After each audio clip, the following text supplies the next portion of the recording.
السلام عليكم ورحمة الله تعالى وبركاته. مرحبا بالجميع وتحية إليكم من جديد. برنامج اليوم هو برنامج مهم موجه خاصة إلى الإخوة والأخوات الذين لديهم طرح للتساؤل المهم عن الانتخابات الرئاسية الجديدة الأمريكية. هل سوف تؤثر على شؤون الهجرة وعلى المهاجر بالولايات المتحدة الأمريكية؟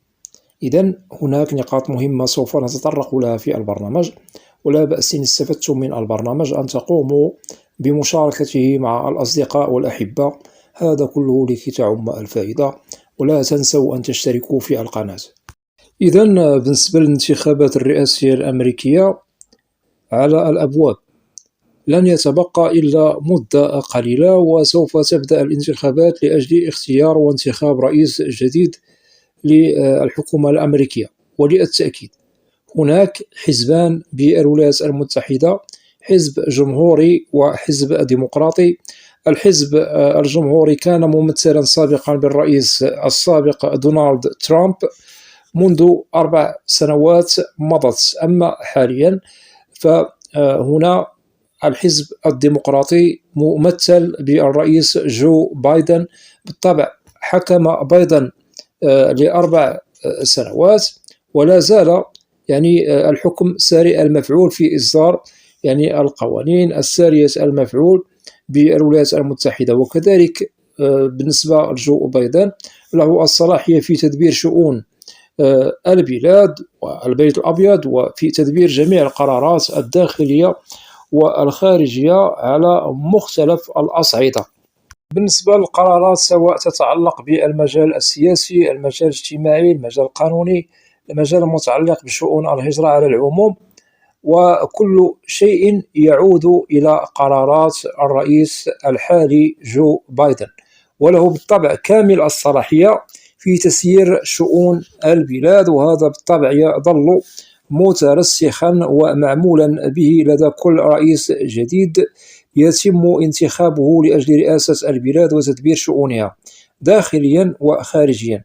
المهم بالنسبة لولاية بايدن هي على أبواب نهايتها، لأنه الانتخابات الرئاسية سوف تبدأ في 5 من نوفمبر من هذه السنة أي 2024 لاختيار رئيس جديد للبلاد. وبالطبع هنا نؤكد بأن المرشحين للانتخابات الرئاسية تختلف أسماءهم وتختلف انتماءاتهم الحزبية، وكما وضحنا هنا المستقلون وحزب ديمقراطي وحزب جمهوري. ونؤكد بأن الحزب الجمهوري له تأثير على مجلس النواب الأمريكي، أما بالنسبة للحزب الديمقراطي فله تأثير على مجلس الشيوخ الأمريكي. وهناك اسم من المرشحين المستقلين ينافس عن الترشح إلى الرئاسة الأمريكية، سوف أذكر لكم اسمه. بالنسبة لاسم المترشح للرئاسة بالولايات المتحدة هو معروف، اسمه روبرت اف كينيدي جونيور، ابن شقيق الرئيس السابق للولايات المتحدة الأمريكية جون اف كينيدي. وبالطبع هناك أسماء أخرى كذلك هي مستقلة وتتنافس على رئاسة الولايات المتحدة الأمريكية في الولاية الجديدة. وجميع الولايات لها الصلاحية في انتخاب وطرح أصواتهم لدى الصناديق الانتخابية لاختيار الرئيس المترشح الجديد والذي يمثل حزبا باسمه. وكذلك كل ولاية نتائج الفرز بها أي الأصوات بها لها شأن في القرار المصيري الذي يتعلق بنجاح المترشح الرئاسي على حسب عدد الأصوات التي قامت بالانتخابات على المترشح باسمه، لكي ينظر إلى نتائج الأصوات هل هي تريد هذا المترشح الرئاسي بنعم أم لا. وهذا بالطبع يعود على المترشح للرئاسة بأن يصل إلى العدد القانوني الذي هو موضوع لدى الولايات المتحدة الأمريكية فيما يتعلق بقانون الترشح للرئاسة الأمريكية.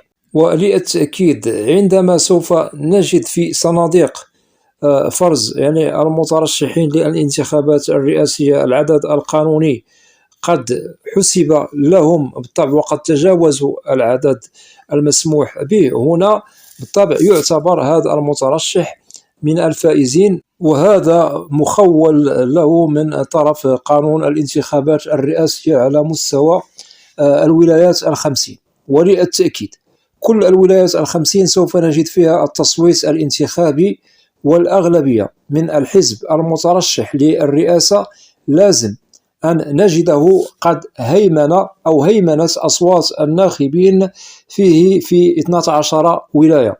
هنا في هذه الحالة يعتبر الحزب قد تمكن من الوصول إلى الفوز. أتمنى أن تكون هذه النقطة واضحة. وللتأكيد هناك مجلس النواب وهناك مجلس الشيوخ الأمريكي سنجد فيها تباين من أخذ زمام الأمور فيما يتعلق بالمنافسة الفعلية لأجل الاستيلاء على مقاعد الحكم في البلد، والممثلة بالطبع بمجلس النواب الأمريكي وكذلك مجلس الشيوخ الأمريكي. لهذا فإن الانتخابات الرئاسية شأنها مهم، وفيها تغيرات ورؤى لكل مترشح في المخططات المرسومة عند الفوز في الانتخابات الرئاسية لأجل التغيير وإضافة وتحسين جميع الأشياء المتعلقة بالحكم والولاية الجديدة التي سوف يتقلدها الرئيس الجديد، والذي ستظل ولايته بالطبع 4 سنوات فيها كامل الصلاحية له في تدبير شؤون البلاد على العموم. وللتأكيد عندما يترأس الرئيس رئاسة الولايات المتحدة الأمريكية في ولاية جديدة له الحق في وضع القرارات والتغييرات وفرض السلطة الحاكمة والممثلة على العموم بالبيت الأبيض، الذي ترجع له جميع القرارات التي تؤخذ بعين الاعتبار على كل الأصعدة. هنا نؤكد جميع الوزارات لها مرجع دائم للرئيس، والرئيس له قراراته ومستشاروه في وضع المرسوم الجديد للحكم والولاية الجديدة، وكذلك له الصلاحية في التعيينات والتغييرات التي يقرها بشكل نظامي، وهذا يشمل الوزارات المهمة كوزارة الدفاع الأمريكية، وزارة الخارجية الأمريكية، ووزارة الداخلية الأمريكية، وهناك وزارات أخرى كذلك ممكن للرئيس أن يقوم بضبطها وتغييرها، وهذا مخول له على كل الأصعدة. لمن تخول يعني الانتخابات الرئاسية؟ تخول لكل من هو مواطن أمريكي عمره 18 سنة وما فوق، ممكن أن يقوم بإدلاء صوته لكي ينتخب على المترشح للانتخابات الرئاسية.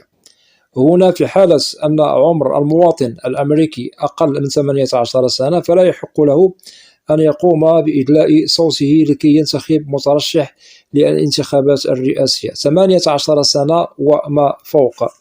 أتمنى أن تكون هذه النقطة واضحة. إذن بعدما وضحنا لكم نقاط مهمة عن الانتخابات الرئاسية، ننتقل إلى التساؤل المطروح من طرف الإخوة الذين هم مهاجرون بالولايات المتحدة، وكذلك الإخوة الذين هم مقدمين على الهجرة إلى أمريكا ولديهم قلق وحيرة فيما يتعلق بالانتخابات الرئاسية الجديدة في حالة أنه الرئيس دونالد ترامب يعني ترأس يعني الحكم كولاية جديدة بالطبع، لأنه كان رئيسا سابقا للولايات المتحدة. إذن بالنسبة للذين لديهم خوف من الرئيس السابق دونالد ترامب بأنه سوف يصوت عليه لكي يترأس الحكم بالولايات المتحدة الأمريكية، هنا نؤكد الخوف هو أنه ممكن للرئيس ترامب أنه يؤثر على شؤون الهجرة والمهاجر بالولايات المتحدة الأمريكية. هنا سوف نجيب بأنه لا يمكنه أن يغير شيئا في شؤون الهجرة ما بين عشية وضحاها. نعم ممكن عندما سوف يترأس الحكم يعني مدة ومدة ممكن أنه قد يقوم ببعض الأشياء، ولكن لا يمكنه أن يغير كل ما يتعلق بشؤون الهجرة على العموم، لأنه عندما نقوم بإيداع طلب الهجرة بدوائر الهجرة بالولايات المتحدة. بالطبع كل من هو مقدم له ملفه أو معاملة بالولايات المتحدة، فهنا صلاحية الملف الذي يخصكم تظل سارية المفعول بدون تغيير، رغم أنه مثلا نفرض أن الرئيس دونالد ترامب سوف يحكم الولايات المتحدة الأمريكية في ولاية جديدة، هذا كمثال أو كفرض فقط، فلا يمكنه أن يقوم بإيقاف معاملة طلب هجرة أو تغيير قوانين تتعلق بشؤون الهجرة. والدليل بأن الرئيس ترامب قد حكم سابقا الولايات المتحدة، وهناك إخوة وأخوات كانت لديهم معاملة تقديم على لم الشمل قبل رئاسة دونالد ترامب منذ سنوات، ولم يغير شيء في المعاملات وشؤون الهجرة. إذن هنا لا داعي للقلق، ما عليكم إلا اتباع ملفاتكم وإن شاء الله الأمور هي بخير. أما الإخوة الذين قد تحصلوا على أوراقهم الرسمية بأمريكا، نفس الشيء لا يمكن لدونالد ترامب في حالة مثلا أن الرئيس دونالد ترامب فاز، أي تم انتخابه كرئيس جديد بالولايات المتحدة، هنا لا يمكنه أن يقطع عليكم طريق إقامتكم أو يهجركم، لأنه بالطبع أنتم أصبحتم مهاجرين قانونيين بالولايات المتحدة، سواء متحصلين على الجرين كارد أو متحصلين على الجنسية الأمريكية. نعم، ممكن أن يؤثر في المهاجر الذي هو غير قانوني بالولايات المتحدة، بالطبع هناك حكم بترحيلهم في حالة ليس لديهم ما يثبت الإقامة القانونية. والإقامة القانونية سبق أن وضحنا لازم أن نجد المعني بالأمر لديه الجرين كارد أو ما يسمى بالبطاقة الخضراء. وكذلك للتأكيد على العموم، بالنسبة للمهاجر القانوني سواء مقيم حاليا بالولايات المتحدة منذ القدام أو مهاجر جديد، وكذلك بالنسبة للإخوة الذين لديهم معاملة مقدمة لهم بالولايات المتحدة الأمريكية، لن تؤثر عليكم الانتخابات الرئاسية الجديدة سواء فاز ترامب أم فاز رئيس آخر. هنا إخواني وأخواتي لا داعي للقلق، الانتخابات الرئاسية الجديدة إن شاء الله لن تؤثر عليكم بتاتا، سواء مثلا فاز الرئيس ترامب أو فاز جو بايدن من جديد أو فاز مترشح آخر للرئاسية سواء حزب ديمقراطي أو جمهوري. هنا اعلموا علم اليقين بأن شؤون الهجرة تظل ما بين قوسين، وهنا نؤكد على المعاملات المقدمة للم الشمل العائلي إلى الولايات المتحدة سوف تظل سارية المفعول، وهذا بالتأكيد. وبالطبع المؤشرات هي واضحة ووضحناها لكم، هناك إخوة مقدم لهم منذ فترة من الزمن، وهذا التقديم بالطبع قبل رئاسة الرئيس السابق ترامب، ولا زال الملف لدى دوائر الهجرة بالولايات المتحدة. لو أنه ترامب أراد أن يوقف المعاملات لدى دوائر الهجرة بأمريكا لا قام ولا فعل. أتمنى أن تكون هذه النقطة واضحة، لأنه ملفات الهجرة بالولايات المتحدة الأمريكية تظل ما بين قوسين، واشتغالها هو مخول لوزارة الخارجية الأمريكية. وبالطبع هناك ملفات عديدة من بلدان مختلفة في العالم، ولا يمكن للرئيس أن يأتي في وقت وجيز عند رئاسته ويغير إجراءات تتعلق بشؤون الهجرة. إذن الانتخابات الرئاسية الجديدة لن تؤثر عليكم بتاتا، سواء كنتم مهاجرين قدماء بالولايات المتحدة أو مهاجرون جدد أنتم إن شاء الله في إطار الهجرة إلى أمريكا، وكذلك الإخوة الذين هم إن شاء الله يريدون التقديم على الهجرة إلى أمريكا لا داعي للقلق، لأن الانتخابات سواء فاز فيها ترامب أو غيره الأمور سوف تظل كيفما هي. المهم هو أن تدعوا القلق جانبا فيما يتعلق بهذا الشأن. وهناك نقاط إن شاء الله مهمة سوف نتطرق لها ونوضحها لكم في برنامج خاص عن ولاية تكساس، لأنني توصلت في العديد من الأسئلة من إخوة مقيمين بولاية تكساس، لأن هناك القيل والقال وبعض الشنآن حاليا يطرح بهذه الولاية في هذه الأيام. وهناك إخوة وأخوات تواصلوا معي عبر القناة مقيمين بولاية تكساس لديهم خوف من ظروف إقامتهم بهذه الولاية بحكم اقتراب الانتخابات الرئاسية، وكذلك بحكم هناك تساؤل هل سوف تنفصل تكساس عن الولايات المتحدة الأمريكية. وكذلك هناك مشكل آخر يتعلق بالمهاجرين الغير القانونيين بأمريكا، أي بولاية تكساس بالطبع.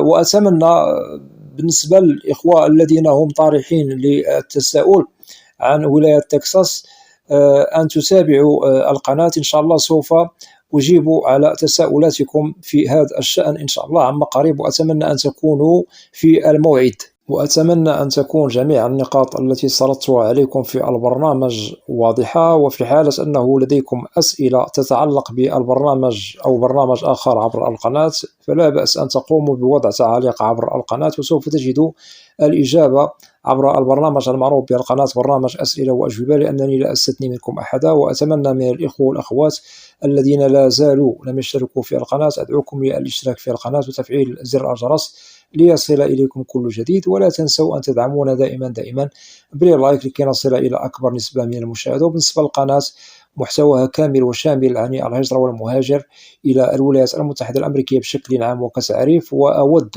أن أشكر جزيل الشكر كل الإخوة والأخوات الذين يقومون بوضع تعاليق محترمة بالقناة. مرحب بكم جميعا بأسمائكم، وإلى لقاء قريب بإذن الله، والسلام عليكم ورحمة الله تعالى وبركاته.